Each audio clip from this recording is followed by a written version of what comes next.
Hi hello എല്ലാവർക്കും നമസ്കാരം. ഇന്ന് നമ്മൾ ഉണ്ടാക്കാൻ പോകുന്നത് വാഴത്തട കൊണ്ടുള്ള പുളിങ്കറിയാണ്. അതെങ്ങനെയാണ് ഉണ്ടാക്കുന്നത് നോക്കാം. ഈ വീഡിയോ കണ്ട് ഇഷ്ടമായാൽ എല്ലാവരും ലൈക്ക് ചെയ്യണം, ഷെയർ ചെയ്യണം, സബ്സ്ക്രൈബ് ചെയ്യണം. നമുക്ക് വീഡിയോയിലേക്ക് പോകാം.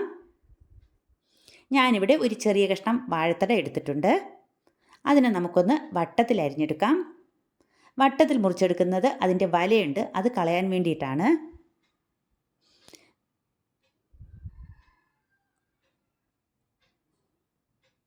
ഇനി നമുക്ക് ഇതിനെ കുറേശ്ശെ അടുക്കി വെച്ച് നാലായിട്ട് മുറിച്ചെടുക്കാം. ചെറിയ ചെറിയ പീസുകളായിട്ടാണ് മുറിച്ചെടുക്കുന്നത്. പുളിങ്കറിക്ക് കുറച്ച് വാഴത്തട മതി.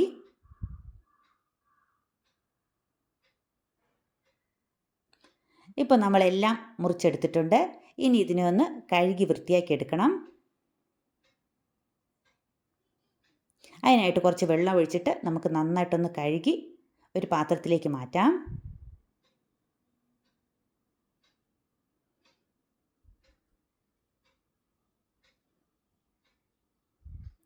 ഇനി ഇതിലേക്ക് കുറച്ച് ഉപ്പും അരക്കപ്പ് വെള്ളവും കൂടി ഒഴിച്ച് നമുക്കൊന്ന് വേവിക്കാൻ വയ്ക്കാം. ഒന്ന് തിളച്ച് വരട്ടെ. ഈ സമയം കുറച്ച് പുളി ഒരു പാത്രത്തിൽ നമുക്ക് കുറച്ച് വെള്ളം ഒഴിച്ച് വയ്ക്കാം. ഇത് തിളച്ചതിന് ശേഷം നമുക്ക് പുളി പിഴിഞ്ഞൊഴിക്കണം. ഇപ്പോൾ തിളച്ചിട്ടുണ്ട്. ഇനി ഇതിലേക്ക് നമുക്ക് കുറച്ച് പുളി പിഴിഞ്ഞ വെള്ളം ഒഴിച്ചു കൊടുക്കാം. ഒന്ന് ഇളക്കിയതിന് ശേഷം അടച്ചു വെച്ച് കുറച്ച് നേരം കൂടി ഒന്ന് വേവിക്കാം. ഇത് പെട്ടെന്ന് വേവുന്നതാണ്. ഇതിലേക്ക് 1 ടീസ്പൂൺ മല്ലിപ്പൊടി, 1 ടീസ്പൂൺ മുളക് പൊടി, 1/2 ടീസ്പൂൺ മഞ്ഞൾപ്പൊടി, 1/2 ടീസ്പൂൺ കായത്തിൻ്റെ പൊടി. കായം കുറച്ച് കൂടിയാലും കുഴപ്പമില്ല. നമുക്കൊന്ന് ഇളക്കി ഒന്ന് തിളപ്പിക്കാൻ വയ്ക്കാം.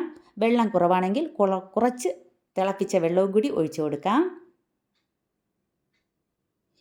ഇനി ഇതൊന്ന് അടച്ചു വെച്ച് ഒന്ന് തിളച്ച് വരട്ടെ. ഉപ്പില്ലെങ്കിൽ കുറച്ച് ഉപ്പും കൂടി ഇട്ട് കൊടുക്കാം. ഇപ്പം എന്താ നന്നായിട്ട് തിളച്ച് വരുന്നുണ്ട്. ഈ സമയം നമ്മൾ ഉപ്പും പുളിയും നോക്കണം. കുറവാണെങ്കിൽ രണ്ടും ചേർത്ത് കൊടുക്കണം.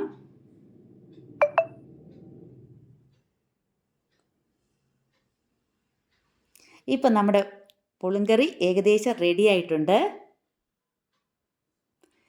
ഇനി സ്റ്റൗ ഓഫ് ചെയ്തതിന് ശേഷം നമുക്കൊന്ന് കടുക് താളിച്ചെടുക്കാം. അതിനായിട്ട് ഞാനൊരു പാത്രം വെച്ചിട്ടുണ്ട്. അതിലേക്ക് കുറച്ച് വെളിച്ചെണ്ണ ഒഴിച്ചു കൊടുക്കാം. ഇനി ഇതിലേക്ക് 1/2 ടീസ്പൂൺ കടുകും 2 വറ്റൽമുളക്, കടുകൊന്ന് പൊട്ടട്ടെ, കുറച്ച് കറിവേപ്പില, ഇത്രയും ചേർത്ത് നമുക്കൊന്ന് കടുക് താളിച്ചെടുക്കാം. ഇനി നമ്മുടെ പുളിങ്കറിയിലേക്ക് ഇത് ഒഴിച്ചു കൊടുക്കാം.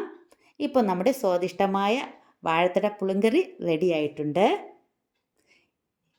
ഇതിഷ്ടമായാൽ ലൈക്ക് ചെയ്യണം, ഷെയർ ചെയ്യണം, സബ്സ്ക്രൈബ് ചെയ്യണം. Thank you.